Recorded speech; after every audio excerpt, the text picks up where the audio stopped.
One. Hit it, Jack. 1, 2.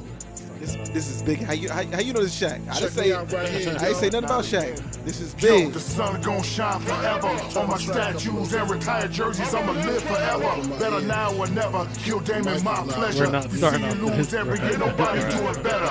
Yeah, right. Weak ass bars, you ain't tight. So when you spit something, make sure you spit it right. Don't make an ass out of yourself, cause you're losing. The diesel's known for bruising. What is you doing? You know that I'm Hall of Fame above you, Damon. Hug you, Damon. I'ma make you love me, Damon. Talking crazy ain't gonna get you nothing but smoke. Like when we see you in the playoffs every year when you choke. So the only thing left now is to kill these. He definitely recorded this in the bathroom. I'ma kill these cats. Already one of too smart for these cats. While you spitting metaphors, I'm spitting up facts. In the commission, I don't need no permission to hit them. I'ma f them up even if my column is with them. See how he edited this shit? Can't take defeat.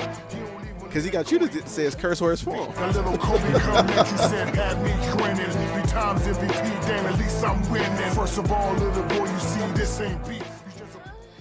And see, that's my point. And that's why I hit y'all in the group chat and I said, can Shaq rap about his rings in a rap battle? Like, what difference does that make how many championships you got if we rapping? I mean, I think when he's beefing with another basketball player, then yeah. Who's on your team hated, keep talking, make a phone call, get you traded. You probably chose 0 Can Shaq get Dame traded? No. like you dress like a thought. First spanking that I gave you, son, I meant to help you. I'm so mad, even God or Allah can't help you. Casuals. I see what Shaq did there. He was going to make help you go in there. So he said, I meant to whelp you. He was going to force help you as the next bar. You a camel toe in the front. I'm in your ass now, damn it, ain't gonna ever lay off. Sitting at the desk, watch you die in the playoffs. Now, if Kobe's eating Shaq's ass, how come he can't be in Damon's? Commercial running, you dummy. Can't wait till you lose this year. Dr. Diesel gonna bring you in for your annual pap smear. Bring that ass over here. He definitely called Dame a pussy in like 11 different ways, though. So let's discuss. Let's talk about it. I want to hear from you fellas. I think last time we said that we felt like Dame won. No, ain't no we, nigga. Oh, so you think Shaq is still in the league? No, last time we discussed what happened, and you said we said Dame won. Well, I think Dame won. Yeah, that was I'm a lot. rolling with Dame. Shaq won in round 1. So it's tied then. I didn't even listen to the second set, so I'm rolling with your opinion. So here's the rolling thing. with Dame. Here's the thing. I also told you fellas that there's one thing that I think Shaq is doing that is better than what Dame is doing, and that's using recognizable beats. It ain't even really about the beat for me. It's more so about his flow is actually mimicking the person whose original song it was. Yeah. Like that's something he's doing that's almost cheating. Well, yeah. Because if you rapping on a beat that you jacked, you definitely gonna mimic that. That's even with Lil Wayne still in some of the most of the beats for his mixtapes. Yeah. Kind of mimicking the flow. And that's the thing. That's the knock. The pattern is already laid out for you. You don't really have to create a pattern. You don't have to think about how I'm going to rap to this beat. The pattern is already laid out for you by the original artist who rapped on it. All you got to do is just try to come up with bars that fit that rhythm. Exactly. And the rhythm is recognizable, and once you have that, it makes it a lot easier. But see, that's why I said to me that's what Shaq is doing to at least get a few nods, because it's a recognizable pattern. Right. It's a recognizable beat, Uh-huh. and you'll bop to it regardless, because most people, like casual listeners, is like, yo, Shaq and Dame got songs. What's gonna grab your attention more, an original track from Dame or Shaq on a jack beat? I mean, Shaq, as long as it don't sound like it was recorded in the bathroom like that one. So, but yeah, so I mean, Dame's flow is legit. But if you knew they had beef, obviously, then Dame would. But if you had no idea, then Shaq's obviously is gonna grab you first. You calling this beef? I don't know. I mean, I use that word lightly. I don't think they have animosity towards each other. But anytime somebody's rapping against somebody else, taking shots, yes, it's beef to me. Yeah, I agree. Like, it's not Tupac and Biggie beef, like, hit them up. But it's like, what else do you call it? Now, do you think Shaq would tell Dame he fucked this bitch? If he did, That's wild. If he did, he would. You think he would go there with Absolutely. it? I think Shaq would definitely go in there. He with would. it. He would get on the hit him up beat, straight up, like immediately. I think he would too. Yeah. I think he would too. With Dame though, is Dame's coolness also deterring him from getting a solidified and a unanimous win because he too laid back and cool. He like Dame is rapping, but I feel like Dame doesn't want to take it to the super disrespectful level that Shaq is taking it to. I don't think there's a point for Dame to do it, only because Man, Shaq's a legend for one.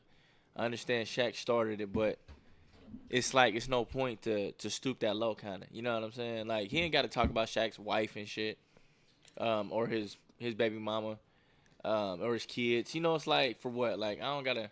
But that's what I'm saying. Like Dame is not going because it's not real beef. So I'm not asking Dame to take it to the super disrespectful level because it's not real beef. But if it was, like, you got, basketball wife bars that you can throw in there. You got turf toe bars you can throw in there. He didn't took shots at him now. Like basically on the first track he said, "You tricking every time you get horny." Right, you know what I mean? right. So he didn't took jabs at him or whatever. See, but that's different though. That's not necessarily baby mamas. That's just That's just saying like you only way you get pussy is by buying it. Yeah.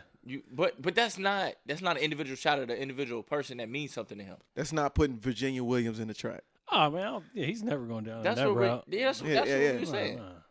Well, I guess you were missing being father of the year. Do you think Dame will get bopped in the head by Markieff Morris? So which twin was that? Hey, bro, I don't know, but them niggas is crazy. Hey, bro, who was it? Knox? He bopped. No, that wasn't Knox. Oh, That wasn't Knox. Knox don't know. still play for the Knicks? Yeah, he do. Okay. I don't know who that was, but whoever that was, I told y'all, he just gotta. Even if he lose the fight, he just gotta swing. Hey, straight up, bro, we got scrap. We gotta scrap, bro. I don't care if I take the L. Like I gotta get my manhood back. You're not just about to Take damn this near ball, come. bro. And cuss me. You're not about to damn near hit me with an elbow and then just bop me. Yeah, bro. Pause. Right. But yeah, bro, like that was The so finger point disrespectful, game bro. going on right now is extraordinary right now. But like my man ain't paying no attention to dad's finger point. Like Not one bit. you know what Nate don't have with the finger point? You got to learn how to talk without opening your teeth, bro. You don't not do it. And that's what's you striking out right now, bro. Yeah. But so anyways, Don't have kids, yo. what was that? Oh. He just let you have it. Hey, that was a rebuttal. Hey, Like, that was a I'll rebuttal. whoop your ass. Right. He know how to talk without opening. Don't have kids, man. Only get worse as they get older. Hey, and peep though, just imagine one day when he wearing a size 12, and you got to stand in line for the J's. Oh, I'm not standing in no line. You're not gonna stand in line for son. Hell no. He can go stand in his goddamn stuff. Now, can I ask you a question? Mhm. All right, so let's fast forward. He's a junior in high school. Mm-hmm. He's taking Spanish 2. Report card come out. He gets an F in Spanish 2. What are you doing? What I'm doing? What you gonna do? He get an F in Spanish 2. I'm snatching his ass up. The fuck? You snatching him up? Yeah. That's not what happened to you. This ain't about me. He's supposed to be better than me. You know, you wasn't trying to hear it. You wasn't trying to get your Spanish 2 on. Bro, I didn't even get in trouble for that shit. No, you got taken out the class, and I know. was trying to figure out how the hell that happened. Nah, Right. my What type of pool did you have? Nah, my mom called up the dump bar raised hell. Got me up out that shit. But like I told you though, you missed your blessing though, because we all got A's after the gym teacher took over Spanish class. Facts. You know what I'm saying? Once the gym teacher took over, we was all in there just saying whatever, and she was saying, "Hey, I don't know what y'all said." Yeah, Hey, fuck her. God came through for us. You hear me? Let me go ahead and introduce the ITL for the one time. Welcome back to the ITL podcast, also known as the Intramural League. I go by Johnny Will, aka J. Will Graham. This is Nationwide Nate, a.k.a. Big Nate Dog. What? Who calls you Big Nate Dog? I don't Nobody calls you Big Nate Dog. He threw you off? BKA, Nate Twine 4. Yo. Hey, this nigga just called U92. Right. Remember all this? We used to Bruh. think they was whores in 7th grade. They come out with a Bruh. BKA. Like, bro, what? And they used to come out with MASH. Remember MASH on paper? hell yeah. Mash, Remember bruh. MASH? I don't even, bro. Man, who the fuck are you? Introduce yourself before we talk about MASH. It's Cartier King, man. I'm cashing in, bro. Hey, but he's playing the MASH game. No, that was Fortune Teller. What do you mean? With the thing. MASH was the sheet where you write down, you circle like what you about to be, like what car are you getting? Yeah. Oh yeah, that was some wild So shit. I forget how to play. Do you say like whatever car you getting, they got to start with an M? Oh, you gonna live in a mansion? Yeah. You gonna marry somebody that start with an A or something? Or some shit. I don't know. I mean, I can't explain it. Oh, But that was Fortune Teller. We still got our shit all fucked up. But if you had BKAs and you was playing MASH Whore. and you had Fortune Tellers, you was a whore. Oh, don't let them show up with a Digipet. hey, I used to kill everybody little digipets, dude.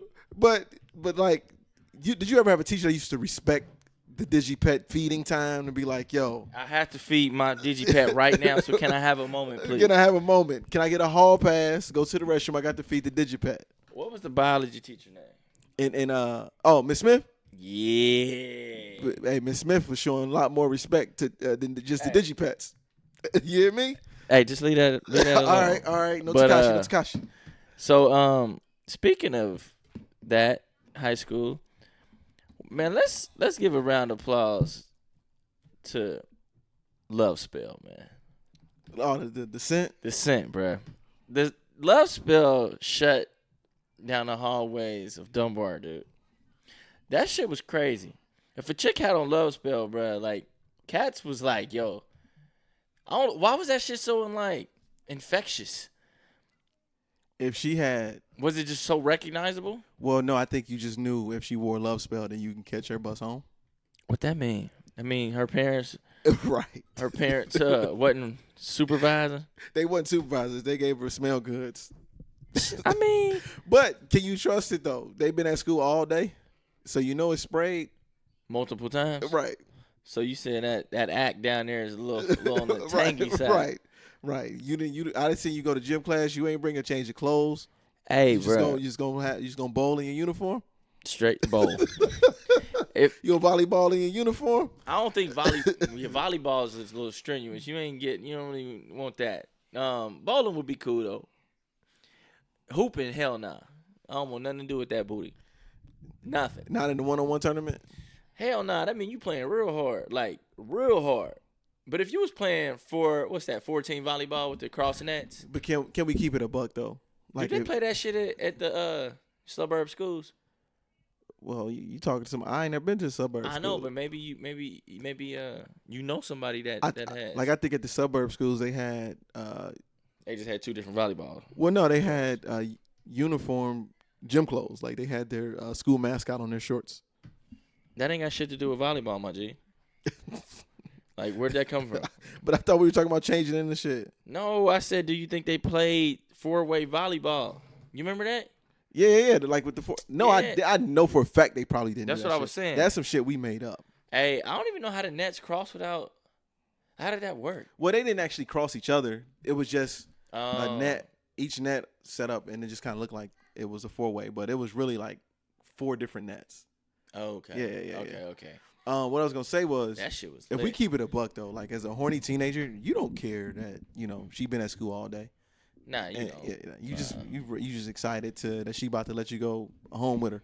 Yeah, you real excited. You show up in 5 Oaks, and now you got to figure out how to get home. You show up with wet draws. Like, woo! I was excited.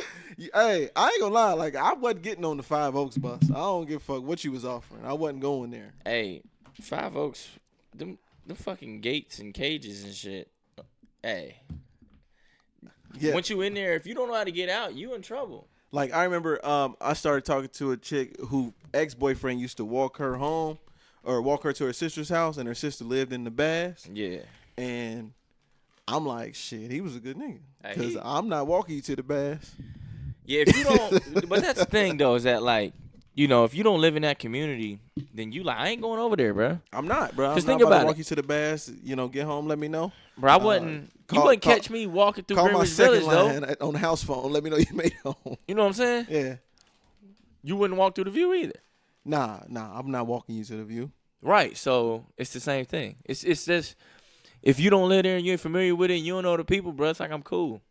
I think that's why like going out to a club that you know everybody, like therapy used to be. That's why it was so much fun. Yeah. But when you go out to clubs out of town, it ain't as much fun unless you got a section. Although, like, and see, that's the thing, and I always try to preach that to people. Like, I don't know what's the hood here. So sometimes when I'm out in different cities, like, I don't really know if I'm in danger or not. I'm just enjoying the vibe, but I'll be sitting. It's a moment, and every time I'm out, I sit back and I think, like, yo, am I in the spot that, like, where the locals is like, yo, don't go in there because you may get killed. Like it's Benny's in Dayton, in the middle of Dayton View. Right, like You yeah, just like don't Benny's in know. Cleveland, like yeah, like or even 3 Points when I went to that concert last week, like it wasn't in the like when I looked around, I'm like, yo, this shit could be a dangerous spot, but I have no idea. I'm just in here vibing and chilling, You're getting sung to. getting sung to. You hear me? Don't that sound just so much worse when you go and let a guy sing to you and you sing at him and y'all singing to each other? We ain't lock eyes though.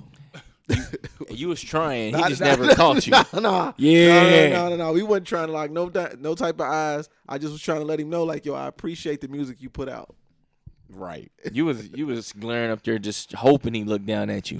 But just think about it though, like even like you in Vegas kicking it, you don't know what spot is the spot that's just like, bro, you having a hell of a time today, ain't you, dog? Man, it's rough, man. You just don't know what spot you in. But I guess YOLO. Yeah, I mean, sometimes you just got to do what you got to do. Okay. You just got to pull up there and you got to have fun, man. You know what I'm saying? You got to trust God and make sure he gets you home. All right, man. Let me give a shout out to Jason Weaver, our Black Excellence Award. Jason Weaver, man, he was a child actor. He played Michael Jackson as a kid. He also he did the singing parts of Simba in the original Lion King. Shout out to Jason Weaver. He was offered $2 million. He turned down the $2 million in exchange for actual $100,000. $100,000 in royalties. So we know how My man who much of a Michael success. Jordan. Huh? Who was the dude? Was it with Jordan? Was it Jordan? What you mean? Who the one? Oh, fuck, I forget what he did. He actually took the money instead of taking the royalties, and he's like, he missed out on so much bread. Oh, you talking about Spencer Hayward? Yeah, what do you do? Back in the day when Nike was first launching, or a couple years after they had first launched and they trying to expand the business, they offered him A lump sum or it was a lump sum. part of the company? I don't remember the exact amount. I want to say it's probably like it was something low. I don't even think it was $1 million, but let's just say it was $1 million or 10% of the company. Yeah. He took the lump sum. Yeah, so don't be Spencer. Had he took the 10%, he would be worth like $8 billion today. Yeah. Damn. So Michael Weaver or Jason Weaver. Michael Weaver. Jason Weaver, he took the royalties in $100K, and Lion King is a household name, is a success. So he's still collecting checks to this day. So shout out to him for at such a young age understanding the importance of royalties and not just getting the quick bag and the upfront bag. Well, it's his parents. Yeah, his mom. But the main thing about that too, I think that helped him out was they were rolling off of big movies already, like Aladdin and Beauty and the Beast. So they knew like that was like, dude, these movies are huge. So I think these movies are still gonna be successful. And this was like the third one that they did. So they definitely made a power play by taking the royalties. There's a smaller amount. There's another actor that's kicking himself, Matt Damon. He was offered Avatar, and he turned it down. And what was his bag? What'd he say? 200 million or something like that? That would have been his bag had he taken it because of how successful Avatar is. I thought it was something. No, I think he would have made $200 million off the first Avatar. I think it was like 20% of sales or something. Right. They told him because they told him like, look, we really don't need you in the movie because obviously Avatar is an animated type of movie. But they were like, so we'll give you what was it, stock in the movie? Or what Yeah, was like it called? 20% of profits. Yeah. So like they, they gross so much. His payout for the first movie would have been $200 million, and I think they got 2 more on the way. So that was a major L for him. See, the Not thing, that he really needed it, but right. The thing about that is like hindsight is always 20/20. Right. But the pitch matters. Like if somebody come up to you and say, "Look, hey, bro, I got an idea to where if you need a ride home, anybody that's riding around the city can pick you up and take you home." Like you wouldn't think Uber of what Uber is today. You'd be like, "But that's a crazy fucking idea. Are you high as shit right now?" They got taxis. You know what I'm saying? They got driving services. They got Antoine's cars. like But you mean to tell me that I'm just let some stranger pick me up? No, I'm passing that. It's been plenty of people who took L's on investments and things like that. Because pitch. Speaking of Uber, Gary Vee, Yeah. he could have been an early investor into Uber. Yeah. Actually, he want the. Basically, they approached him for like $25,000. I don't know the exact percentage in stock that they wanted, but had he bought into him, I think he said he would be worth, or he would have made like $300 million off that deal today had he bought stock into the company. So I mean, it's kind of hard to have that foresight of what a company or a business may grow into. You kind of just got to have faith and take a chance on it. And like you said, the pitch matters because, how dedicated someone is, to their company, the work ethic and the vision, is really what you're betting on at that point. And see, that's another thing because like even when Will Smith talk about he passed up Matrix, and he's like, I mean, so when you think of it now, you're like, yo, Will Smith was a fucking idiot for passing up Matrix and doing Wild Wild West. You know what I'm saying? But to his point, what he was saying was like when they pitched Matrix, it wasn't what we know of it now. Right. It was something wild. It was like, man, that movie fucking terrible. I'm not taking that deal. And now they finalize it, and you like, yo, that came out a lot better than Wild Wild West. Oh yeah, a fucking lot better. And Wild Wild West, he had to dress like a woman, so it was like, fuck, what did I get myself into? So, Nate, what you pass up on because the pitch was off? I didn't pass up on Some cheeks.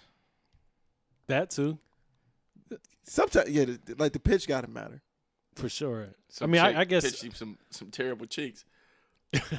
He like, man, I can't do it. I don't think that's happened to me though, for real. To be honest, What? been pitched some terrible cheeks. What? Maybe it has. Maybe I just didn't pay it attention. But whatever. Well, I won't say that. Anyways, because I was getting ready to out him real quick. Tyler Perry. Tell us about Tyler Perry, Nate. Go ahead. TP. Oh no, he just opened up his own major film studio in Atlanta on a former Army base, the Confederate Army base. That is, it's 330 acres. That's, from what I understand, is bigger than Universal, Warner, and Disney combined. I think it's a major move just to see a black person do this. And I'm just waiting to see how many doors are opened up because of what he's done with this move. So, you know how Drea was on the Breakfast Club and she said, "I feel like your wholeness can expire." Is that the same with cooning? Same with what? Cooning, Oh. being a coon. 100%, 100,000%. And the reason why I say that is that I never have called. We've never called him a coon, but Tyler Perry has been accused of so much. Yeah, for sure. You know, and more recently, he's been accused of not supporting Monique. So what do the Monique stands say now? That goes back to the cancel culture because, I mean, to be honest, I have, I'm not going to say issues, but, I mean, it's some things about his movies that bother me. Just him putting on the dress and playing Madea. It's a funny movie, but at the same time, he's like the caricature that he's making a black woman. He's one person that I never criticized for wearing the dress. And you know why? Why? The motherfucker was homeless. Like if you living out of your car and the way that you get a house is by putting on this dress and entertaining, it's like, yo, y'all motherfuckers ain't give me no handouts. So now y'all gonna be mad at the way I came up? Like I hate that. Yeah, that's I mean, crazy. I get it, but at the same time, like just the character, sure. I'm not But think pronouncing it right. That, But think about it as far as like it's not like he was already big and then he did it. Like he didn't have no influence when he started. okay, but here's my question: he couldn't play the old grandfather that says what the fuck he wanted to say. Y'all wasn't and buying done the tickets. same thing. Y'all wasn't buying tickets. What you mean we want about like? Did he ever do that from the I don't know get-go? if he ever did that, but he said that he was writing plays and they just wasn't selling. But then when he did Medea, then it popped. It popped. Yeah. Because of Medea was funny. She's this old grandmother who say what the fuck she You don't wanted to think- say. He couldn't you have don't think did he a could have been grandfather funny? that way. That's not different. Like that's Right. not original. Yeah. You know what I'm saying? You got I to don't think see about. nobody else out there that currently like that. What do you mean? I haven't seen one old actor that just says what Fred the fuck. Sanford. Sanford's son. That's been I done mean, before. he's going back 20 years ago. No, but He's what I'm not in our saying is era. that like it was original for a man to put on a dress, act like this woman, but not act like Flamboyantly flamboyantly gay. gay. Yeah. Like That's he's not original. That's Big Mama's house. That's fucking Mrs. Doubtfire. not in the No, play no, no. format. Big Mama's house. She was an undercover agent. Like, Yeah. she was going undercover to Yeah, solve that's- that crime. is I mean, like, I'm not knocking him No, for no, no, it, but but- it bothers me. I'm not gonna. You are lie. knocking That- him. That's not knocking him. You but it knocking him, bothers me. Nate. Quit knocking Just Tyler. The lot of stereotypes that he played to in a lot of his movies that bothers me. No, so but the you thing would about have it you would have though, had him keep it real and be homeless rather than coon out. No, What you it's call not. it? It's not even about that. And then now it's coon expired No, because it's he not- bought a it's studio not for you even- niggas. It's not even about that. Like I said, I don't have a huge problem with it. But if that's the Sound only like thing, you do. No, if that's the Sound only like you want to see Tyler. my my problem is that's like the only shit he put out. I want to see some more well-rounded shit. I want to see What movies. about where, Mr. Deeds or Good Deeds or whatever shit's called? Alex about Cross. Daddy's Little Girls. in that movie? What about it? Drug dealers. The mom was a fucking hoe. Like, yeah, The I mean, mom was a hoe. the mom was. Oh, the mom was. the I mom. thought you said the mom was a hoe. He's like Scarface was You a know what I mean? bitch. So I'm saying it's just everything he put out plays into the stereotypes, which that's true. All that shit happens in the black community, but it's more that happens in the black community that, No, but that the- would love to see Tyler Perry right. But That's- in Daddy's Little Girls, I mean, like this dad was fighting for his kids. Yeah. So like, how is that playing to the stereotype? Like, the stereotype is that they don't give a fuck. We don't give a fuck about these kids. You know what I'm saying? So he's showing the reality. I'm saying, but that's Moving one into character something of the positive. movie. That's one character in the movie. Every fucking movie you go through is playing to some type of stereotype in the black community. But my point which is- I don't have a fucking It's not- problem no, with. no, no, Y'all no, not no, no. listening. I don't have It's a problem not- with that shit, but I want to see some more But it's not a well-rounded shit. stereotype when it's the truth. It's still a stereotype. It's not a stereotype if it's the truth. Well, Well, all Well- niggas got dreads. no. You a stereotype. That's You a walking generalization. stereotype, my G. That's a generalization. No. No, I All see right, what he's saying. Like how many fucking movies do you see white No. people? And not this not to make it a black or white thing, but how many movies do we see of white people talking about the trailer park shit? but that's not their stereotype though. How many movies do you see? How many fucking I don't- movies I do you don't know. see I don't where watch it's Eminem. white brothers and sisters having See, incest and shit? Nate's not wrong. You know what I'm saying? Because that's been the criticism of the movies that he exaggerates. What- Like I don't have a like, problem with it, but what the I'm saying it's negative more to stereotypes our, of black yeah, people. it's more to black people than just that. So I don't want to see them be the only fucking movies he put out. Put out but- other Not shit. the only But- nigga putting but- out movies. But my point is, the reason why I never criticized him for it is because someone who is sleeping on the streets, if you keep it real, then you have Nate Parker's situation. Oh, we don't want to support Nat Turner. If you keep it real and you have Red Tails, then you going on a worldwide press run to beg black people to go see movies about us, Tuskegee Airmen and shit like seen that. all them shit. You know what I'm saying? Right. You'll go see it. But the moment that somebody says, look, I'm going to just try to make it based off what people like. I create a Medea And it sells and tickets. now people are selling tickets. And if I take this away, I take away my livelihood. Well, So like you got a decision to make. And at the end of the day, even if you lose yourself temporarily, and I'm not even saying that like this is right.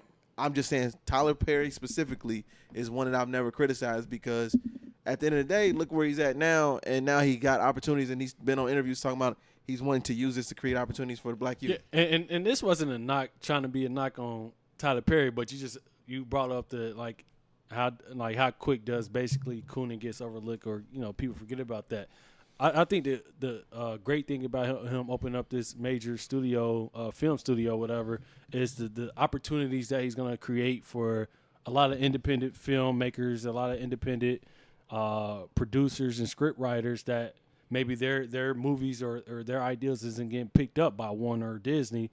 Then maybe like they can bring it to Tyler, and he's like, yeah, I'm gonna fuck with you, I'm gonna support you. So I think this is gonna open up a lot of doors. I think this is gonna make room for a lot of people who wanna just put out different positivity or movies on our history, whatever.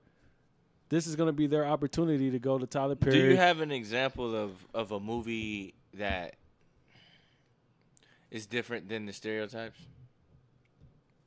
That's different of Tyler Perry's, or just in general? No, not that's been done. I'm saying, like, you're saying there's not well-rounded movies, or even an example of something that's out or something that you would like to see. That's an example of what you're talking about. Like, that's non-stereotypical. Black Panther. Think Like a Man. What do you mean? That's non-stereotypical of the negative stereotypes. Think Like a Man. Well, Didn't play into those negative stereotypes. I'm sure it was some wild stereotypes in that movie. I don't even remember what that movie's about. Honestly. Fucking party in Vegas. This is no different than fucking Hangover, except they were couples. They all went to Vegas. Fucking what's the girls trip? Wasn't that what it's called? Yeah. There's plenty of movies to just not shucking and jiving and fucking About last in a night. movie. You know what I mean? Yeah, it's tons of movies out there. I'm not knocking Tyler Perry for making them. Hear me out. I'm just saying I want to see him make more shit than just the negative stereotypes that people can talk about black people and laugh at our fucking shortcomings as a community. Bruh, I don't see it that way, bro. I don't know. I just don't agree with you. No, I agree with Nate. Like the movies that Tyler Perry made definitely exaggerate the negative stereotypes of black people. My point was just I didn't fault him for it because of he had to eat some type of way, and I guess the other method he wasn't getting fed. Like we wasn't paying him no attention. Right. You know what I'm saying? And I always use this example. Wale, 6 tracks in a row, uplifting black women. Nobody want to hear it, but Nate just said they talk about sucking dick in the club, and then everybody bopping their head. You know what I'm saying? Like everybody bobbing to it. Why is that, Nate? I mean, Is it the beat? I mean, as far as music, I think that plays a big role in it. But just in general, we know negativity, Train wrecks. just gossipy type of shit, all that type of sex. Positive shit don't sell as much as other type of shit. So, Like this song should be a bigger hit. We've been on a tragedy for once. Why can't you agree with me for once? Maybe we can be on chill tonight. Maybe I can give you a chills. We've been on a tragedy for once. Why can't you agree with me for once? Yeah. Maybe we can be on chill tonight. He was trying to argue with her. Bro, the hit level of this song is appropriate. this song had a slow buzz to it, cause it's still kind of climbing the charts a little bit, but this should have hit for sure. I fuck with this song. Now this took off, Rap to and you real he quick. had a black leading lady in the music video. I want to enjoy the luxury. Yeah, of black life. leading ladies and all his Not knowing videos each and other shit. for real. I mean, just saying. And now you trying to steal his look. Fact. Let Wale be Wale, man. Nate Lay. Shout out to Nate Lay. Teach you all the sounds of love. Flower bomb. Let me guess your favorite. Let me cut that shit off. But shouts out to Tyler Perry, man. Shouts out to all the films that's going to come from the studios. And he will be a billionaire within 5 years. Stop pocket watching. No, I'm just saying. Quit like, dick eating. So anyways, so we got Jason Weaver, Black Excellence. We got Tyler Perry, Black Excellence. There's a third Black Excellence I want to give out. And that's to my man, Snoop Doggy Dogg. Snoop Dogg was asked to perform at the Kansas Jayhawks college basketball game. Was this the halftime or was this like the pregame? And this was like just an event that they have at the school to like celebrate the beginning of like preseason. So everybody has sound check, especially if you're performing. You have sound check. Got to make sure the mics are right. So there was a sound check for Snoop Doggy Dogg. And when it was time to actually perform, he flipped the script. Snoop is on a college campus at a college arena at a college game. And he On brought a college basketball on a court. college basketball court, and he brought out the strippers and the stripper pole during his performance. Now, when Snoop was asked about this, and I 100% agree with him, he said, you pay for Snoop Dogg, you don't get Snoop Dogg. Why you ask Snoop to come to Kansas if you're not going to let Snoop be Snoop? Man, He should have been able to light a blunt. He should have been able to have hoes, strippers. Let Snoop be Snoop. Don't tell me to change me. bro, he ain't brought strippers on the show with him and fucking Martha Stewart. Snoop ain't But Snoop all the time. he definitely lit one with Martha Stewart, though. Okay, that's a blunt, I mean, bro. but that's a show. That's a fucking cooking home show. And we This don't is know, a like, this is concept. edited and, like, you know what I'm saying? They cut it off before it reaches TV. Right, you that's Snoop the TV personality. You get Snoop the rapper. You know what I mean? But Snoop knows better. He know he can't do that shit. Does he? He did it.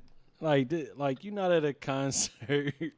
You got invited to University of Kansas to their like Midnight Madness or whatever to kick off the basketball season.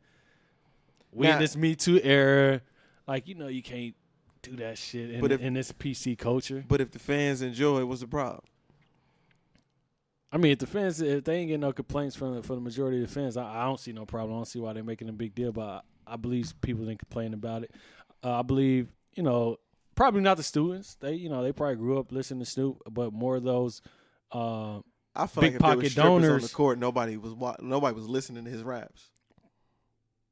It's just a look, man. Them big pocket donors, especially in the state of Kansas, probably didn't want to see that shit. They probably didn't want Snoop there to be there to begin with. So, can I ask you a question? Yeah. Are you I'm about to ask the wrong guy, but I'll ask you anyway.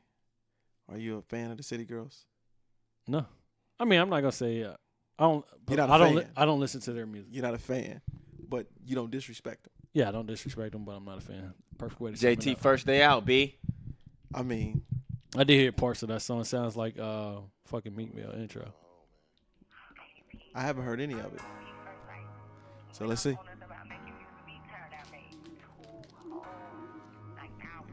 Now, can JT rap? I guess we're about to find out Yeah, we about to find out. when she get into this shit. Counting down, these bitches counting me out. Now I'm back, I got them shot, these bitches dropping they mouth. Little runaway, my friend, mama help me out. I don't give a fuck about no bed, I sleep on the couch, now I'm up. But I could write a book about the rainy days. I don't gotta throw shade to get a fan base. I been a real bitch way before the Fed case. Young Miami held me down, that's a bitch ace. And if a bitch try her, it's a cold case. Get your ass snatched up like my new waist. Hood getting out of prison like a drive-through. All the mall waiting on me cause the time flew. I went from boots to khakis to Louis tennis shoes. Sending prayers to my people sitting in the shoe. The blogs, they made me mad, they made me motivated. Yeah, I left the chain gang, bitch, I graduated. Being the most important bitch, yeah, I'm celebrated. You said Meek Mill?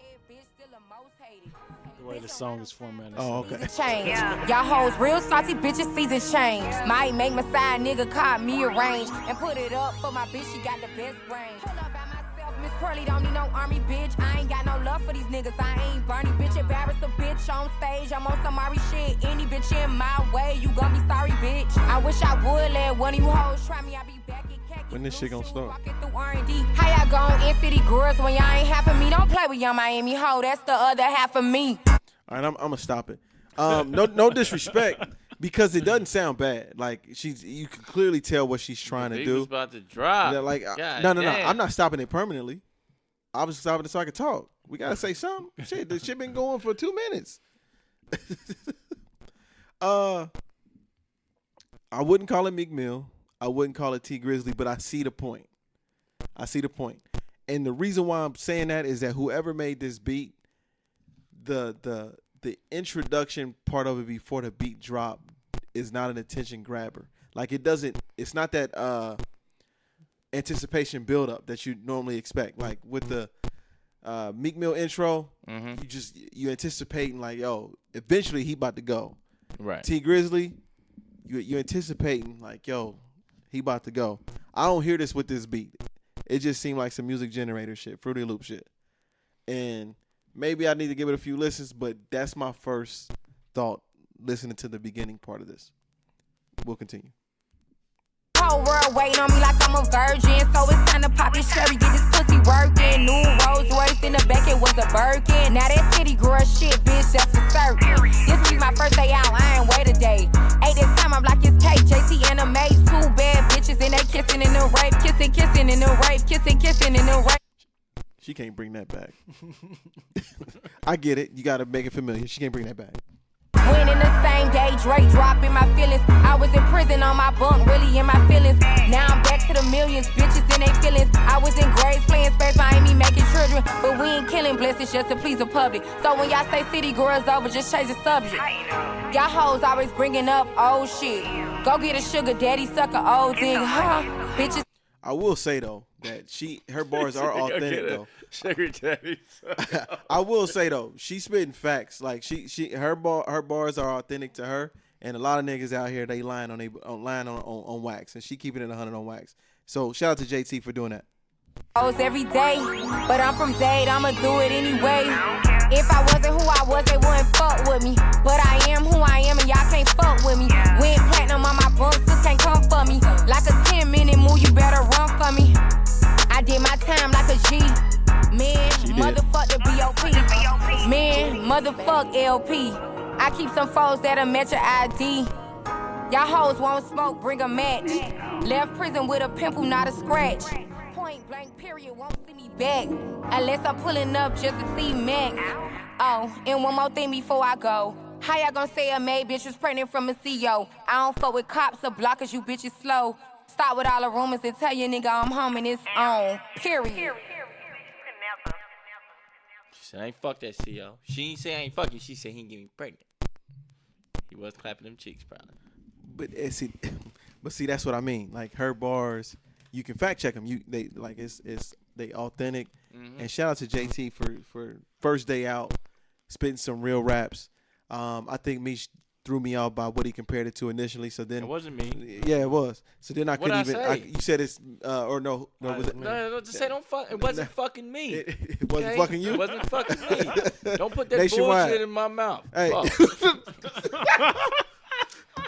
Hey. Yo. Hey. Meech, it wasn't you? Nah, I'm B. sorry. Give me a hug, man. Give me a hug, bro. Hug it out. Hey, bro. Damn, nigga boosting up Stop, the shit. man. God damn, bro. Bro, you about to cancel the show, bro. What are you doing? Hey, what I do? Yeah, just sit back down, man. Don't ever run over here no more. Hey. God, Yo, I can't even hear myself no more. Hug it out, bro. Bro, I wasn't never that type of animosity. I'm just don't be talking about fact checking and shit and drop some wrong shit. And I'm telling you it ain't me. He like, it is you. His USA hat sideways and shit now. Got me out here looking like Big TD. Right. Oh man, Shit. what else is on the docket or on the whatever shit is called? Docket will work. I like that word. No. KD. Did y'all see KD's comments about the Knicks? KD boss. It's true That comment. nigga hairline. What? Hey, KD's hairline is done. Everything It's about like the him streets. done, Streets bro. is done. Anyways, KD said that the Knicks aren't cool anymore. Yeah. But do you think like that should be all that players are considering when they're playing for a team? Is what's cool? I wouldn't say all that they're considering because the Nets aren't cool. You know what I mean? But people make it seem like they're the Lakers type cool. You know what I'm saying? Like, or legendary or historic. Like, dude, the Knicks, like, they ain't won shit forever, my G. You know what I'm saying? As far back as these kids remember is Jordan. If they ain't won since Jordan, they ain't like cool. You know what I'm saying? What he was saying was the pure facts. I mean, New York isn't this team that free agents are lining up to run to. It's not the Lakers. It's not the city that's going to attract all their stars. it's not the mecca of basketball. Like Madison Square Garden, everyone, a lot of old school, older people consider that the mecca of basketball, but New York hasn't been that in 30, 40 years, you know what I mean? So it's just like New York, you have to – the Knicks have to, kill this arrogance that they have that they can just attract any players. Because, name them. Like, Carmelo was the only free agent, I guess Amari, but that unit just didn't really work out together due to injuries and just other shit. So it's just like everyone else in the NBA is passing you by. All the marquee teams that's in major cities, the both LA teams, Houston, fucking Dallas, and had playoff years and championships. Miami, like all the teams in marquee cities are passing the fucking Knicks by, and I mean he's stating the truth. Think about it too, real quick. Is like nobody since Jeremy Lin has even cared to have a big game in the Madison Square Garden. That's a lie. Like who? Like opponents want to have big games in the Madison Square Garden. How you know? You ain't never played there. You ain't an opponent. I know everybody going to Madison Square and put up numbers. Yeah. Like if you're the opponent, like you go in there like, yo, I'm about to show the fuck out. Kobe, LeBron, everybody. Since Jeremy Lin, that's what I'm saying. Like, I mean, I'm talking about like as the newest guy. Obviously, LeBron tried to do it before Jeremy Lin. He's in the league so many more years before that. Same thing with Kobe. So what I'm saying is, there's no new person who's like, yo, I'm about to go to the Garden, and it's been like a big thing. You know what I mean? Like, nobody cares. How will we know if they care unless they say it though? The media. I mean, nobody cares. Like, it's not talked about. Nobody's like, man, Steph went to Madison Square and balled out. Like, that's not a headline. Well, that's because it's expected now, though. It's not that. Man, but I think that's partially because they're a bad team. Yeah. Like, that. I mean, if you put up 70 against a 15-win team, he put up 70 against a 15-win team. That's not really a headline worthy. They're a horrible team. What's your career high? I don't know. What's that you can remember that you put up? Probably like 13 something low. I was never a shooter for real. Regulation game or like rec league? That was a regulation game. 13 in regulation? Yeah. All right, so my regulation career high is 5. I hit a 3 and a 2, and coach took me out. Rec league though, I put up 15. 15 in the intramural though. No.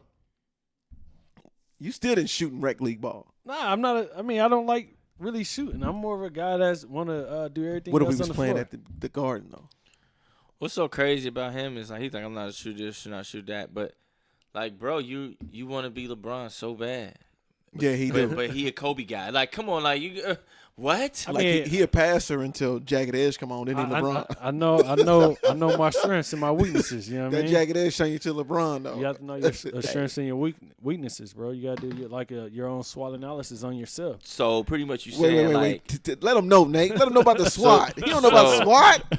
So SWOT what? Analysis, baby. So what he trying to say is that he don't like foreplay. And he like get straight to it because he bust quick. Facts. He did a SWOT on that. Hey, SWAT. That was in his opportunities. All I'm saying though is, opportunities for development. we still need answers. Right. Hey, He's still mad, ain't he? we need to know. Hey, bro, you can't remove yourself out the group chat. Somebody tell me about Paul Feinbaum. What I call Sane. Oh, young Paul. Yeah. Paul said that Ohio State will beat Clemson, and I don't think it will be close. Now, think about Paul Feinbaum. He is super pro SEC, and in him being that, he's kind of been anti-Urban. He's super anti-Urban Meyer, but we were confused. We don't know if he doesn't like Urban Meyer or he doesn't like Ohio State. So they were one and the same, so you would think that he didn't like Ohio State. So for him to actually give us some credit is very surprising to see. It's almost like Mark May, you know what I mean, who actually shouted us out and gave us some credit saying that Ohio State should be ranked number 1 right now. He didn't want to answer. I wouldn't either because he know why you come. Right. Nationwide. What about Paul? Yeah. I mean, yeah, he just said as of today, Ohio State is the best team in the nation. So I agree with What that. do you think? I agree with that. Now- but it don't mean nothing to me right now. Y'all want to have a real conversation? Yeah. All right. So real conversation about Ohio State. if you had to assess an area of opportunity, if you had to do a SWOT on them, Nate, what's one thing you said you were looking at and say, okay, we need to get better here if we want to go all the way? I think Justin Fields' accuracy. I think that needs to get better. Just his progression and development in the passing game as a whole. Because the one thing that concerns me with Ohio State, and this is only because we haven't had to show that up until this point, is how good or how effective would our offense be once you take away the big play. Mm-hmm. Right now, we're just living off the big play. We're explosive. 3-play drives, touchdown. Now, I know in college or in NFL you want to see this, and I don't know if you want to see this in college because obviously each week they do the rankings, and if this happens, then it can affect your rankings. But do you want to see how Ohio State operates playing from behind? I mean, but that's kind of what I'm going into. Yeah. Like once you take the big play away, and we're kind of in a close game, whether if that's playing behind or we have a 3-point lead, and we don't get that big play off, how good will Justin Fields be? How effective will our offense be? Can he go through his progressions? Because like I said, right now it's just big play here, big play there, and before you look up, we're up 21 points. So I mean, I don't think we can keep that up against every opponent. Like we have Penn State, we have Wisconsin coming up, and then obviously you get to the playoffs, you're going to be playing one of the other powers. So I don't know if we could play at that level against those teams. If we can, then great. You know what I mean? But that's the one thing that I would like to see out of Ohio State. But my thing, okay, is this, Nate, is you saying if you take away the big play, like, who's there to take it away? Bama's defense is trash. What, Clemson maybe. Georgia's all right. But, like, that's like saying I would love to see the Ezekiel Elliott team if they take away the big play. You live in like, such a perfect world. I don't live in a perfect world. I'm just asking. I'm just saying, though. But that's a valid point because when Zeke doesn't get over 100 yards, then the Cowboys suck.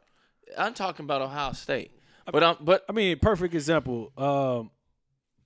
I don't know if this is a perfect example, but an example, 2015 when we lost to Michigan State because we couldn't do nothing offensively. They didn't take away the big play. The staph infection did. That's the example. You give me another one. We didn't have a big play. Rather, give me another one. Injury, they didn't take it away. Well, they didn't take it away. We didn't have it that game. It was removed. It was removed. We didn't have it. So Yeah. I don't give a fuck if Justin Fields get hurt, if fucking J.K. is hurt, whatever. If we don't have that big play, how are we going to look as an offense? We're going to look shitty because our best player's not there. Just like every other team. If Tua gets hurt, what they do last year, struggle. Leave Justin Fields on the field. Bro, if we don't have a fucking big play, if it's the defense shutting us down, if Wisconsin coming to our house, shutting us down, how are we going to look? That's what I want to see. But what he's saying is like contradictory of itself. Is if they take away the big play, that just means they're playing better than us. So it's like, so how are we going to adjust? How is Justin Fields going to adjust on the fly? That's not. Can he go through his progressions? Can he instead he's of been going through his progression. Instead of looking for the route downfield, can he dump it down to the 5 yard out and just take what the defense give you and put together a 10, 15 play drive instead of us constantly getting these 3-play drives? Trust me, I love it. I love blowing teams out 40-7. I don't think. But can you do that shit every game? I don't think what he's asking for is far fetched. Like you. No, it's not. Saying, it's not like, about it being far fetched. Yeah. I'm not saying that. But what I'm saying is that I don't know, the way he phrased it didn't sound right to me. No, I phrased it perfectly. If we don't have the big play, how can we adjust? How is our offense going to look? Can we still be effective? Can we still put together drives and win ball games? I do feel like J.K. Dobbins listens to the show. Perfect example. Going back to Bama. Ever since I said I don't think he got it, he been killing. Going back to Bama last year, they ran through their regular season. They got to the bowl game against or the SEC bowl game, championship game against Georgia, and they struggled the first half. Hell, they would have probably lost if Tua didn't get hurt. They had to switch to Jalen Hurts, and that change up in the game now is like, okay, you didn't plan for Jalen Hurts. You didn't plan for Jalen Hurts. Now he's a guy that's like Tua. He's mobile, but Jalen Hurts is a guy that's going to take off every time he see a running lane, and he wasn't prepared for that. So now all of a sudden you got this explosive quarterback where he was creating big plays in a running game as a quarterback. So that change up helped them get past that game. But fast forward to the fucking Clemson championship game, they wasn't ready for that fucking pressure.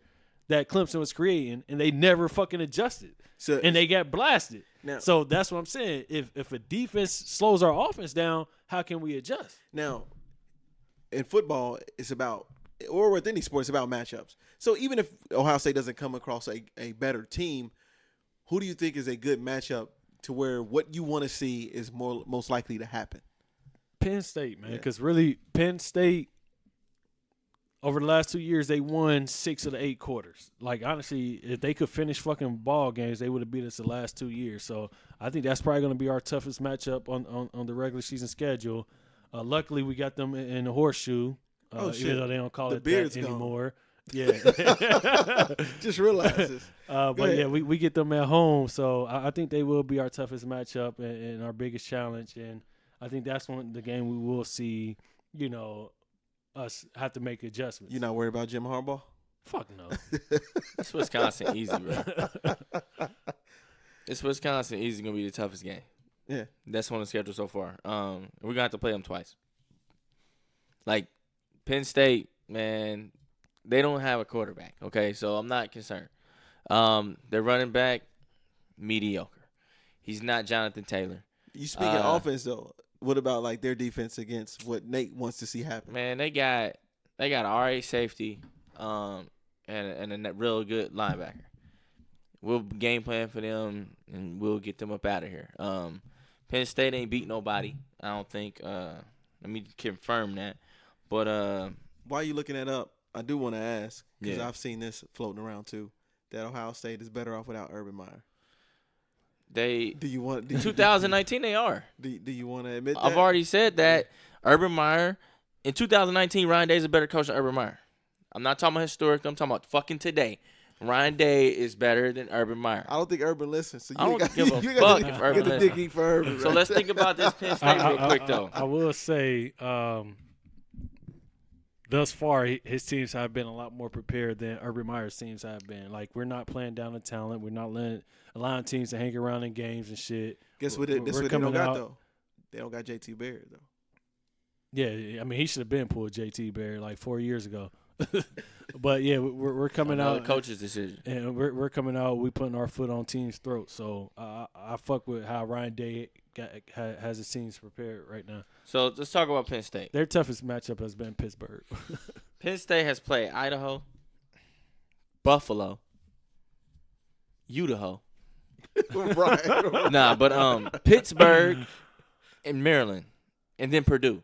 Bruh, they have had the easiest first 5 games that you can ask for from a Power 5 team, bruh. Like, Why we shitting on Buffalo? I'm not shitting on Buffalo. Shout out to Khalil Mack. How far is Buffalo?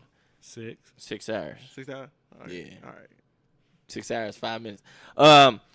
So Iowa is next. That's their I was first. just wondering, That's their if we were first. to hop in the car, how long would it take us? That's what I wanted to know. Yeah, Go ahead. so- All right, yeah, cool. so Iowa, they're their next game, and that's this weekend. So we get to actually see if Penn State's even good. They're ranked 17. Then they get the team up north that's ranked 16 the week after that. So these next 2 games are definitely going to show us who they really are, and I'm looking forward to that. So. And this is my problem with college athletics, bro. I don't want to wait till week 19 to finally see a good game. The thing about it is that it's not. I mean, it's no different than the NFL. If you draw, think about it, bro. They had good opening nights though. They had good opening weekend. We did too. Yeah. Everybody did. No, there's been a good game every week. There's always a good game. Yeah, but it's First too In many- the NFL, there's always a good game. But anybody that plays the Dolphins weekly, terrible game. Hell, way it's looking at anybody who played the Broncos. God damn it, it's a The first couple games against the Broncos, it was not good games. And then just any bottom feeder, like there's always anybody that's playing the Falcons, not good games. You know what I mean? So I think it's similar. But what you're thinking about it is for you've been concentrating on one team only, usually like Ohio State. Michigan State. That was supposed to be a good game, but we just showed the fuck up this year. You know what I mean? So, we got a bye this week. Northwestern was in the Big Ten championship last year. That was supposed to be a good game, but now they're 1-4 or something. So, hopefully we dog their ass like we should. You know what I ain't seen all over Sports Center this year? What? A damn turnover chain. Boy, because I ain't seen it. I ain't been on hurricane.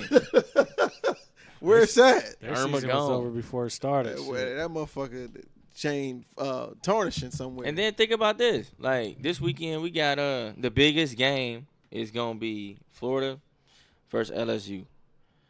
Florida ain't beat nobody. But see, here's also the Florida problem. just beat Auburn. Well, okay, they beat one body. One body. They caught a body about a week ago.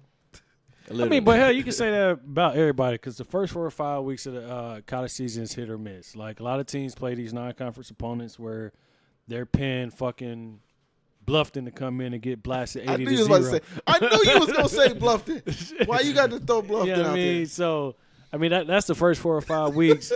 But the schedule is going to heat up over the Niggas say second hating on the school that recruited me, boy. I don't know what it is. but the second half of the schedule heat up, man, for sure. Like late October, all in November, those games get to be great. We're See, going to but have Nate, upsets, so we'll see how it goes. What's funny is, like, you know how you just got caught up in the whole SEC thing, bro. Like, I didn't because the SEC schedules have been terrible. let me ask you this. You said they played Auburn. Yeah. Who the fuck is Auburn play? Like who they beat Oregon. Or is Oregon good? Oregon is what 4 or 5-1. I believe they're ranked like 16 or 17, somewhere around that range. And then they beat A&M, who's not good. Yeah, A&M So not that's good. what I'm saying is that you're caught up on these preseason rankings, I'm bro. not. Yes, you are. Yes, you are. Everybody's didn't play one team at most. Ohio State, to be honest, we ain't played nobody.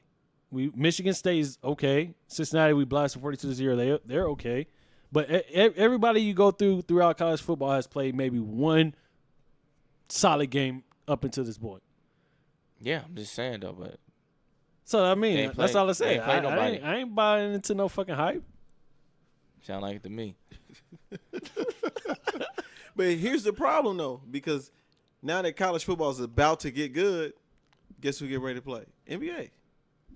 Oh hell no! Don't nobody care about NBA, yeah, bro. It's not right now. You don't care about it right now? Like, But I mean, I'm gonna motherfuckers watch don't watch the game. But you NBA. just, but the Lake Show 5 though. no, I'm gonna watch the games for sure, especially the Lake Show. But I don't really. They don't show Laker games on Saturdays during Ohio State Right, games. right, So it's right. like it don't matter. Like, but I really Depends on where don't. you at. I really don't like follow the NBA heavy until maybe like post, like Christmas. Christmas is probably that day because you get all the, I guess the marquee games. see, Christmas and I've Day. said this And from that before. point forward, that's when I really pick up on the NBA. And see, I've said this before, and I'm going to say it now. I feel like when I was a kid, opening up NBA Live on Christmas Eve, that would be the one gift that I get to open on Christmas Eve, NBA Live.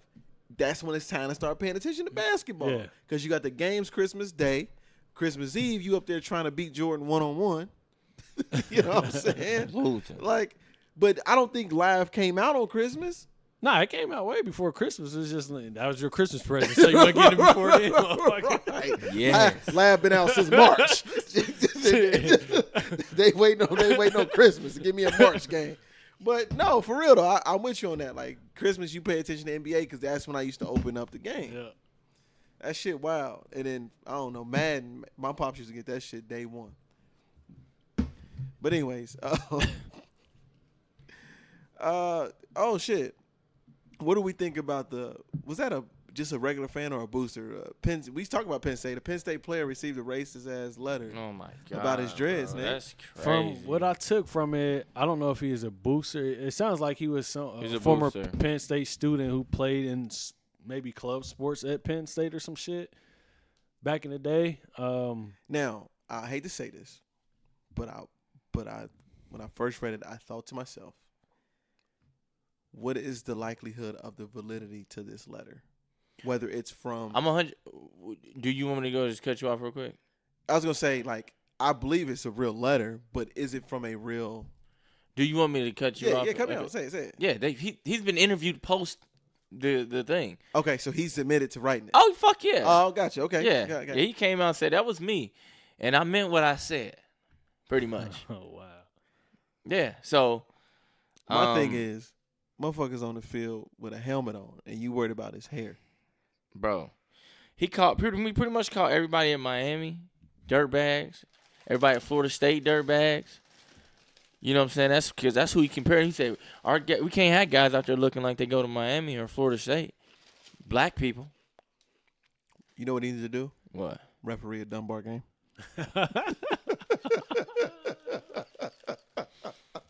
Hey, he better get Too that. soon, bro.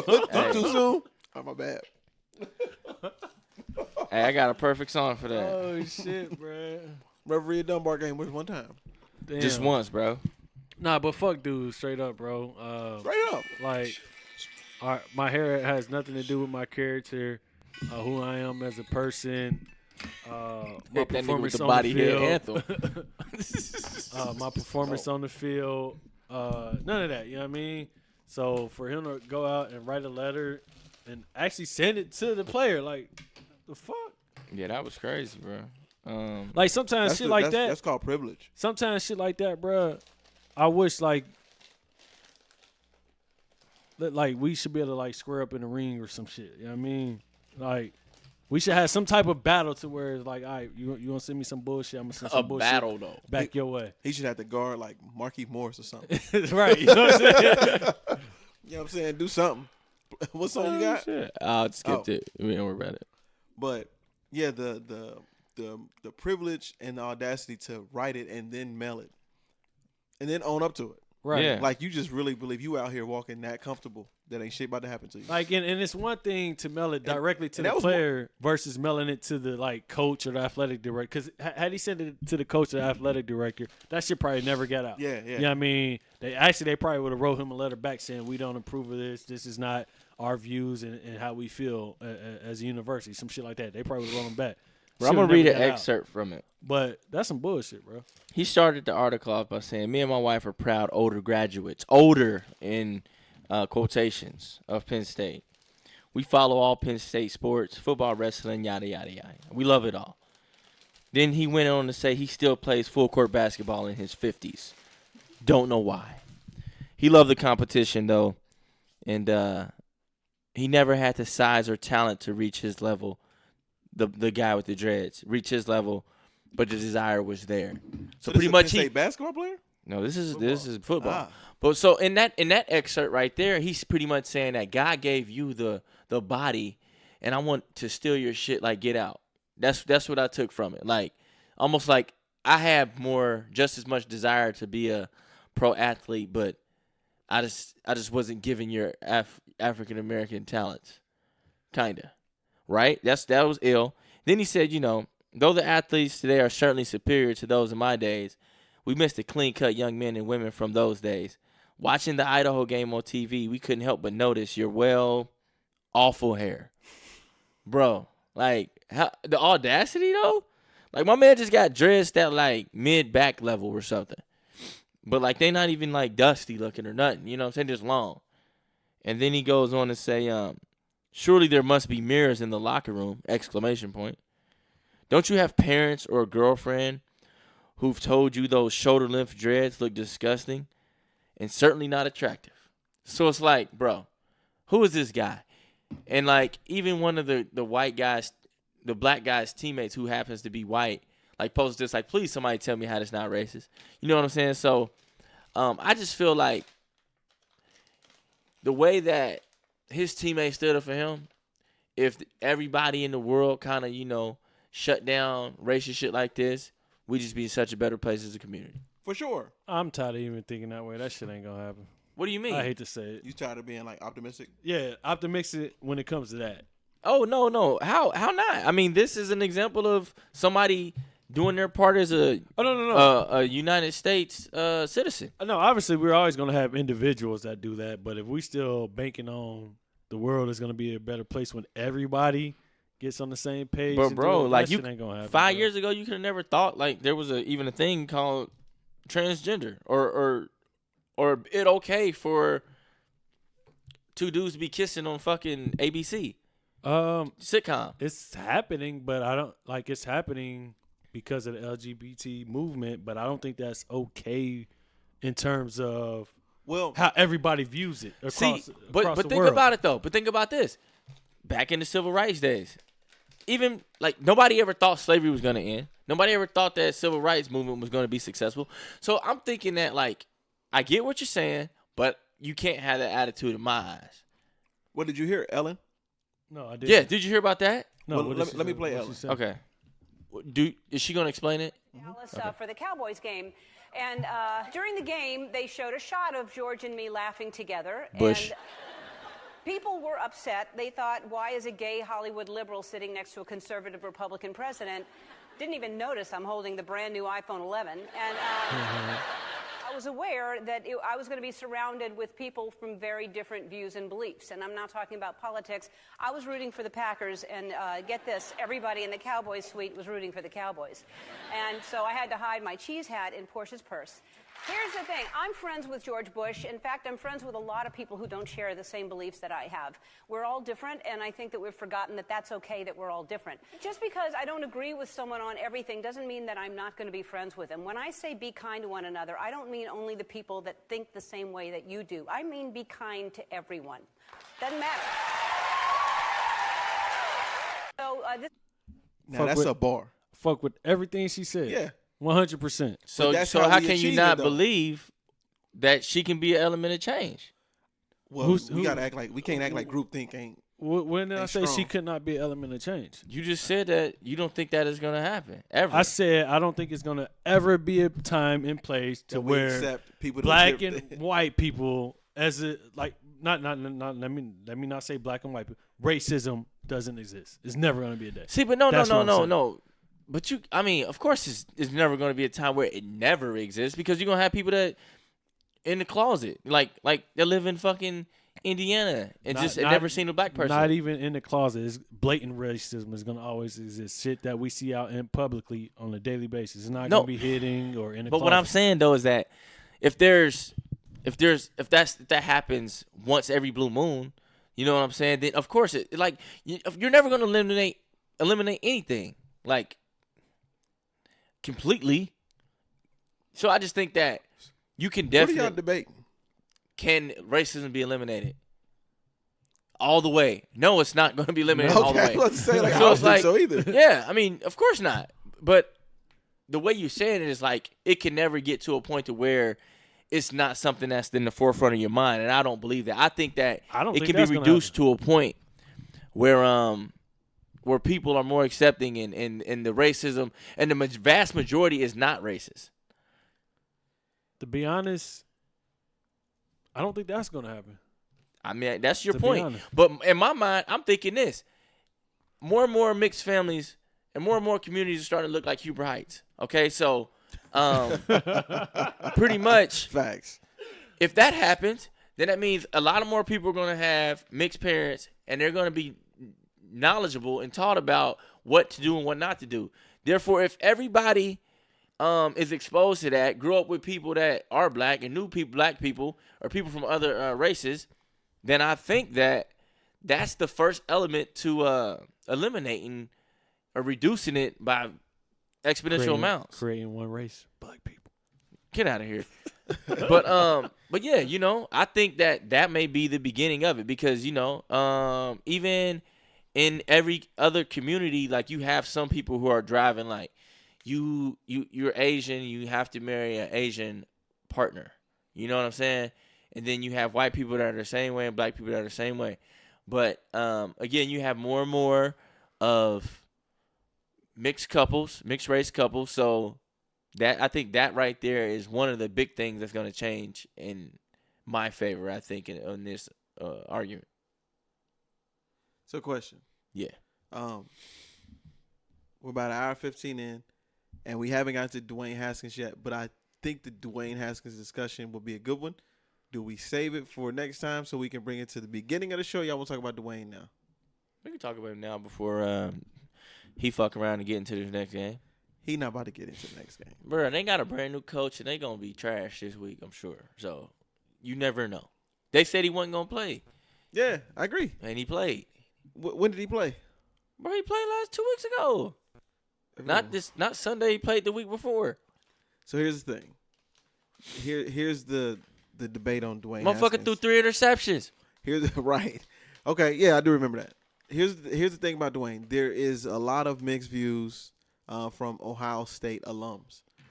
There are Ohio State alums that's like, yo, let's put him in the game. You know, y'all drafted him as in the first round. Let's see what he got. And there are also Ohio State alums that are like, don't fuck up his career by throwing him in too early. I don't think he's ready. Let's get him under a good system. Y'all got Jay Gruden out there who clearly didn't want him. Let's make sure that we support Dwayne Haskins so that way he can be successful in the NFL. So what are your feelings nationwide? Do you feel like he's ready? Do you feel like it's time to throw him in there to see what he got? Or are you on the sentiments of do not fuck up his career by throwing him in there too early? I feel both ways about it. Freak man. Right. Let's start with him not being ready. I don't believe he's not ready. Like, cause like, the way I feel about quarterbacks, talent-wise, you can't speak to like what they're teaching him. Yeah, talent-wise. Like, I think he could go. And the way I just feel about quarterbacks is either you got it or you don't. Like, even if you get in and y'all not necessarily winning games, you're gonna see the talent. You're gonna see the potential. You either got it or you don't. Like, and you can see players grow. Hell, Peyton Manning, I believe, went like 3-13 his rookie year. The very next year, they're a playoff team, and from that point forward, they're Super Bowl contenders. So, put him in. It may not necessarily result in wins, but you're going to see him getting better week by week. You're going to see him grow as a talent. The reason why I don't think they should throw him in there, however, is I don't think they had a supporting cast, the structure, the system to benefit his talents.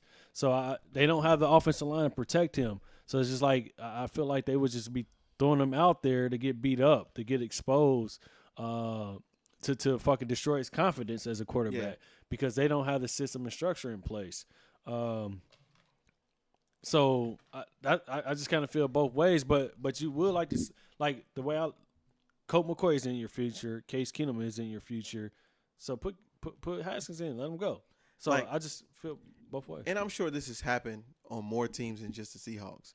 But Seahawks is the team that I can speak to where I love the way that they onboarded Russell Wilson.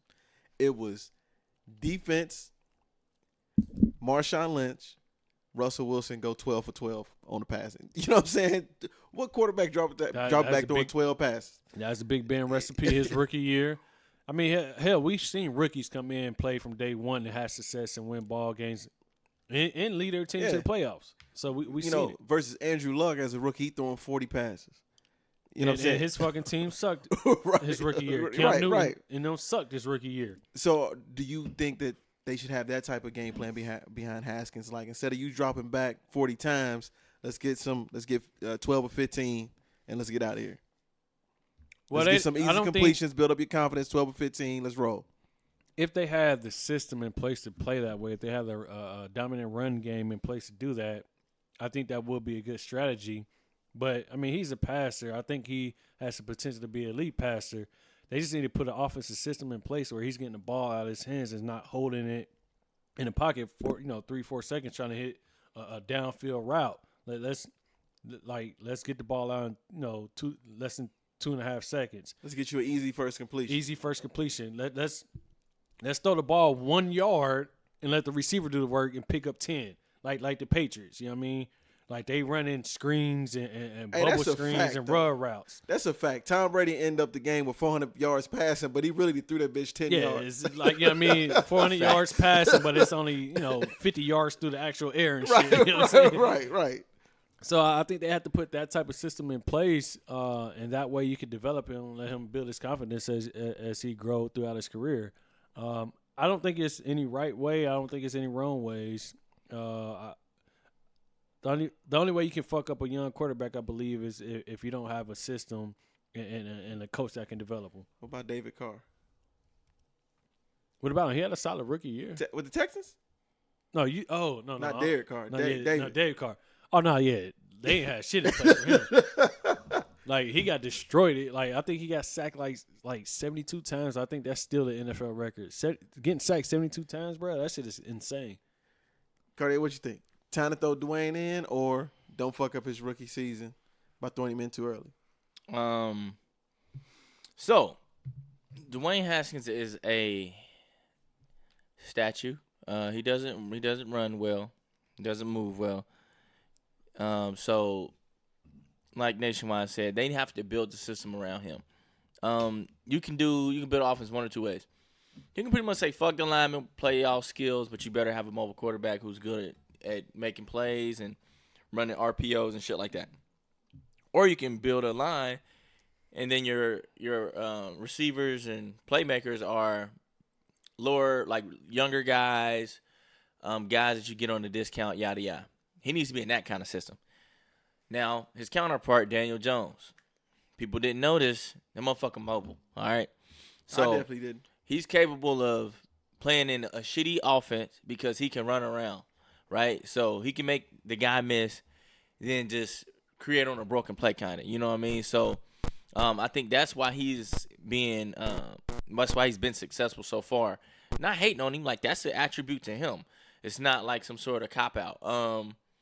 So yeah, I think that throwing him in right now, I would give him maybe 2 weeks to share reps with the first team. Word on the street is that he hasn't been working with the first team at all because his head coach didn't fuck with him. So I would let him do that for a couple weeks, and then maybe after the bye week or something like that, you go ahead and usher him in and let's see what he got. Throw him out there. I'm pretty sure he would do good. Dude, they put him in a week prior, guaranteed. Jay Gruden was like, man, you're not playing this week.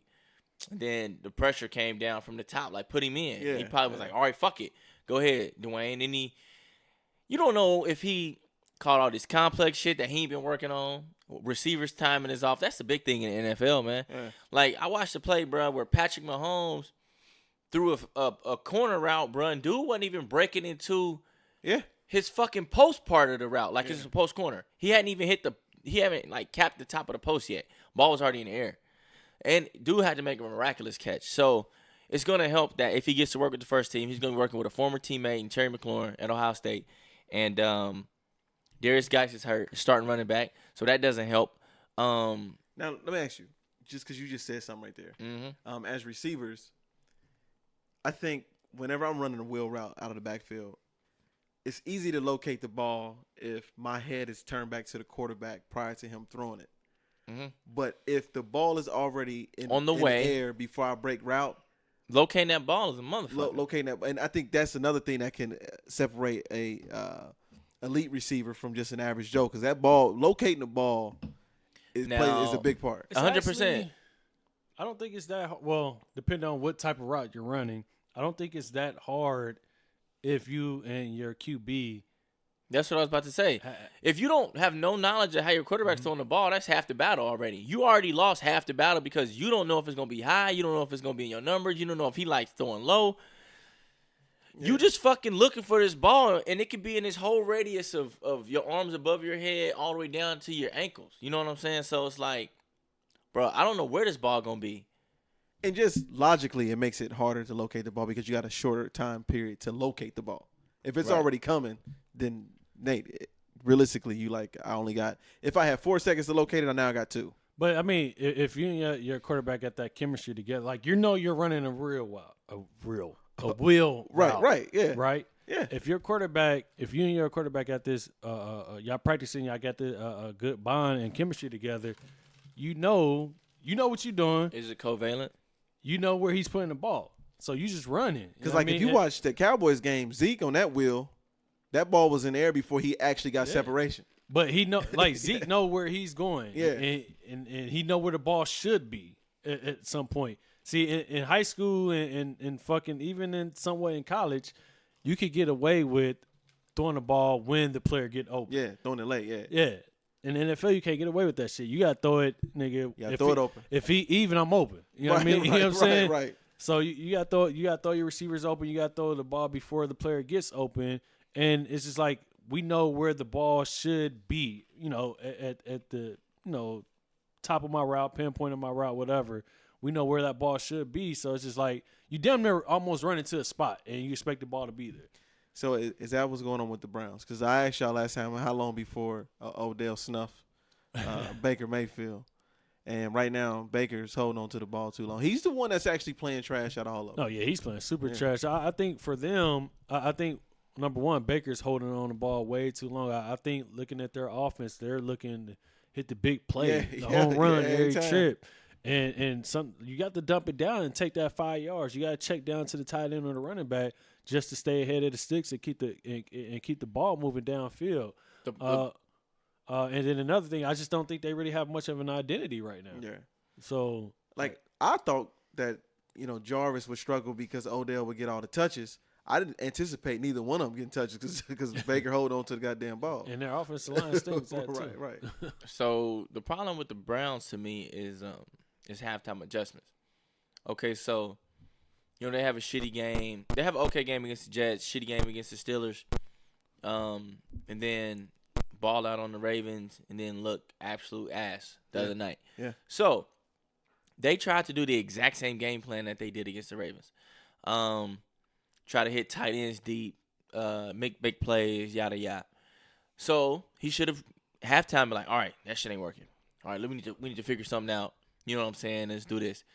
Let's inch our way back into this game. We can't get all 21 points back right now. So I just think that again, like y'all were saying, they're not making any type of adjustments or anything like that, and they're trying to get too much all at once, and it just don't make sense, man. Now Jarvis, you said he's been getting like on lock, bro. He had career high, I think, catches and receiving yards a week ago against the Ravens, but that's because they doubling Odell, so it's like he's getting more opportunities. But shit, Odell out here getting choked out by Humphries. You can't blame Baker for that. You know what I mean? So he was dropping shit in that game. So it's just like I just don't think that he's figured it all the way out with Baker, but. Baker cut his beard off. He looking funny. He ain't got the vibes. And the hype is been a little bit too much right now for Freddie Kitchens. I'm gonna tell you what. Go ahead. I would say I did take issue to the fact that I saw Max Kellerman blaming the coaches for Baker Mayfield's struggle, but we didn't get that same type of excuse for Tyrod Taylor. Oh, or Cam. Well, I think part of it, I am gonna blame the coaches a little bit, because Freddie Kitchen, the head coach, is also the offensive coordinator. If you see these fucking downfield plays that they're not getting open or Baker's not getting enough time to throw the ball downfield, let's run some routes to get the ball out quicker. Let's run some road routes. So I'm gonna put part of the blame on the coaches, but majority of the blame I'm gonna put on Baker as well because, and it's not So necessarily you saying the Browns just running all nines? They But, running nines all day. like I don't want to. For Baker, first thing is I think he needs to shut up. He's too much in the media, going at AB or going at Rex Ryan and just people in media in general. Bro, you haven't done anything in the NFL for you to go out and talk.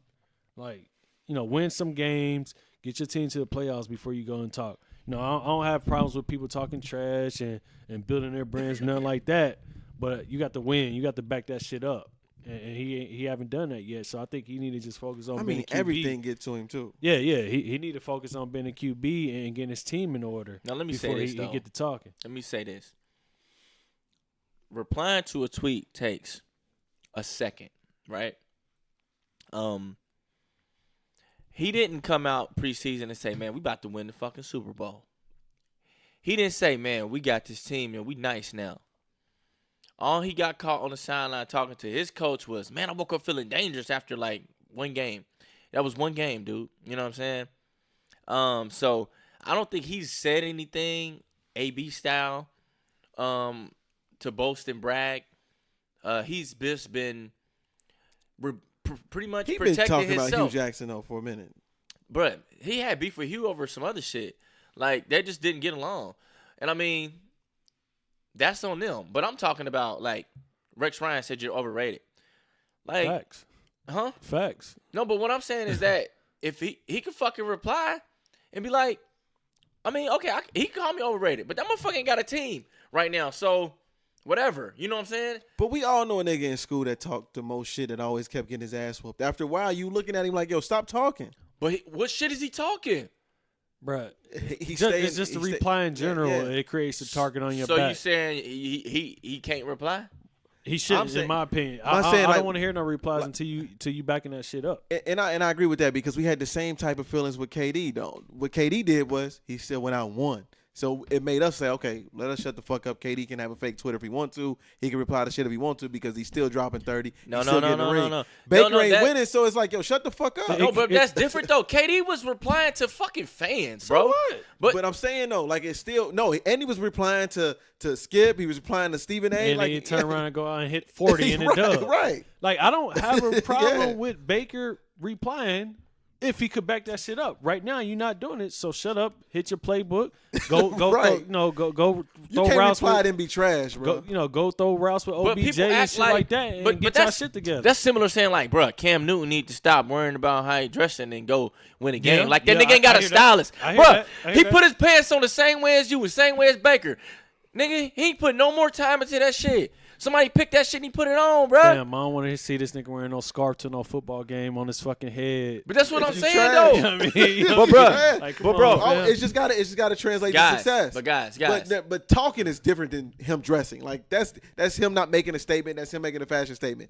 But Baker replying and beefing with other coaches, beefing with the media, replying to whatever on That Twitter. creates a target. Like that creates attention for the team. If you're not successful, Because just guess win. what? When you don't back it up, now I got more ammo to go back right. at Baker Mayfield. Right. And what Baker gonna do? Defend himself But again? guys, his rebuttals aren't like, I'm about to go out and do this. It's more like, bro, get off my fucking back and why are you talking about me? That's exactly what he said. What do you mean? What's the best way to rebuttal though?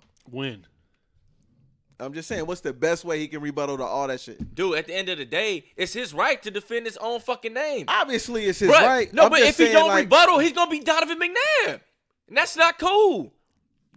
Donovan got to the championship though. I don't give a what fuck, I'm but saying. Donovan still look at it as a But bitch. that's far. We can't say that he's gonna be Donovan McNabb though, Why not? because Baker is not looked at as somebody who's gonna hold his tongue. Bro, he's going to be Johnny Manziel.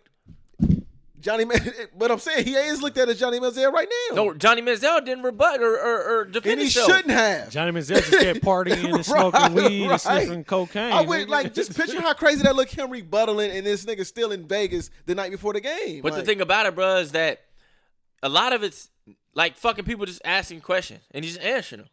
No. They brought the handshake thing to him today. here's my thing. What? I echo the same sentiments as Nationwide. If you're going to put your team on the headlines for reasons other than playing football, then you need to back it up with W's. Bro, he didn't put him on headlines, bro. Otherwise, you have to understand as the CEO and face of the team, if somebody I'm going to throw a question at you. Yes, that's my job as the media. He should have a way to and understand how to talk about it and talk around it if he's not translating to success. Bro, it comes to a level of get off my dick, bro, and that's where He ain't earned that get off my dick card though. That's the point. You got to earn that. Tom Brady can say get off my dick. No, but the thing it's not self-promoted. I'm about to do this, bro. So it's like, why is they picking on Baker when he ain't came out in the public and said I'm the GOAT? If they say Zion, what you gonna do when you play LeBron? I'm gonna dunk on his ass. That's not what But I'm Baker's saying- never said. But, that, but though. I'm saying they asking him a direct question. He answered it. But if he go out there and drop 12 points, then it's like, all right, shut up. What you gonna do to players? He's never said those things. He's never made direct statements like that. Bruh. Show me.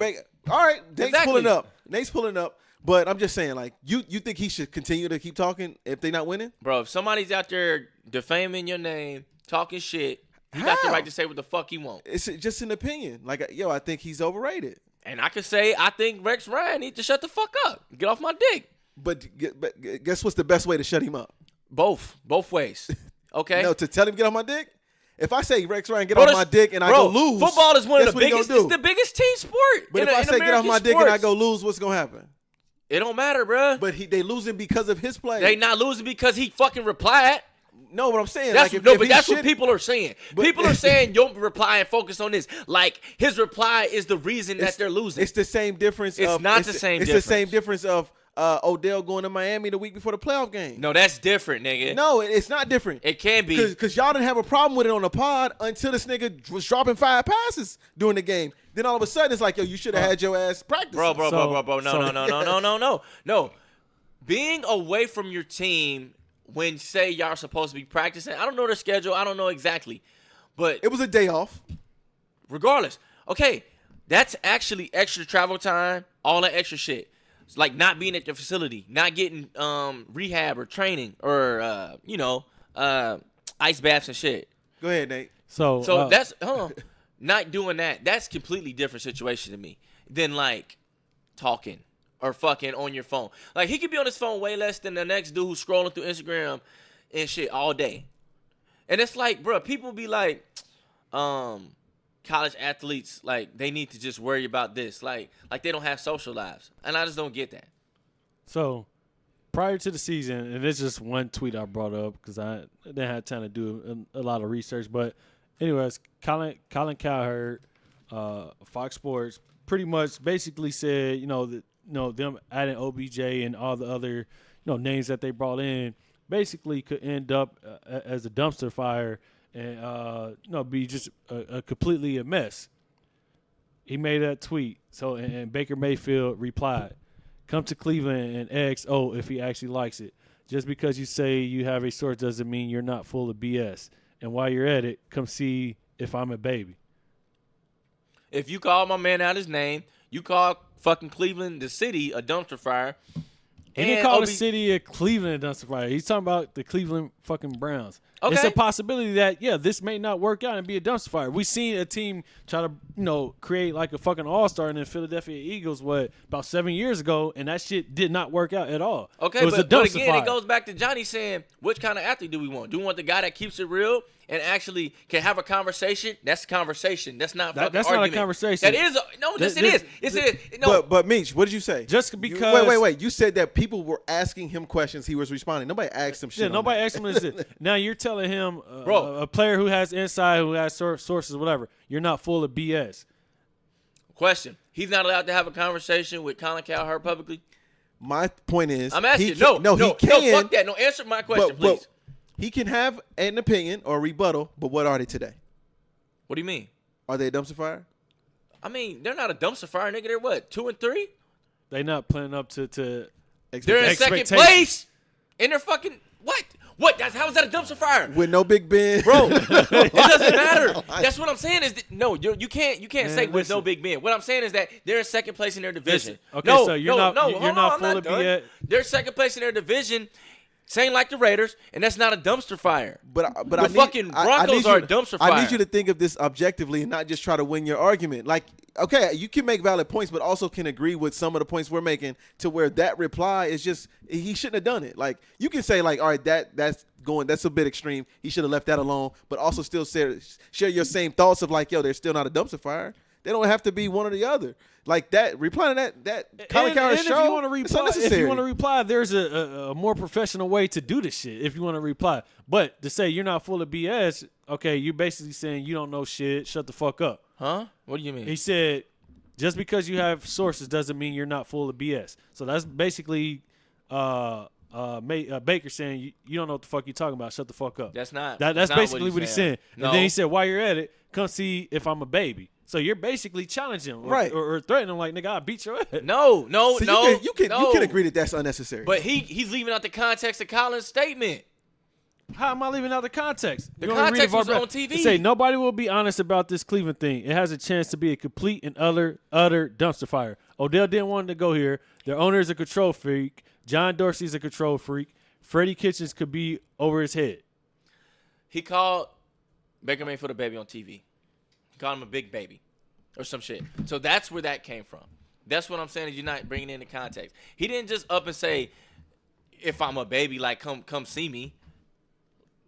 That That's matters. how he The replied. context matters. He replied like, if I'm a baby, come see me. No, All but I'm you don't know the saying, context of the initial All I'm saying thing. is there's a professional way if you want to There's not reply. a professional way. There's We a- live in fucking. There's a Tell that to the professional- president, my G. Fuck There's a the professional president. This way. ain't got nothing to Well, do get- about the president. It's Twitter. There's a professional fucking way Twitter, bro. to handle It's situations, to Twitter. reply to people.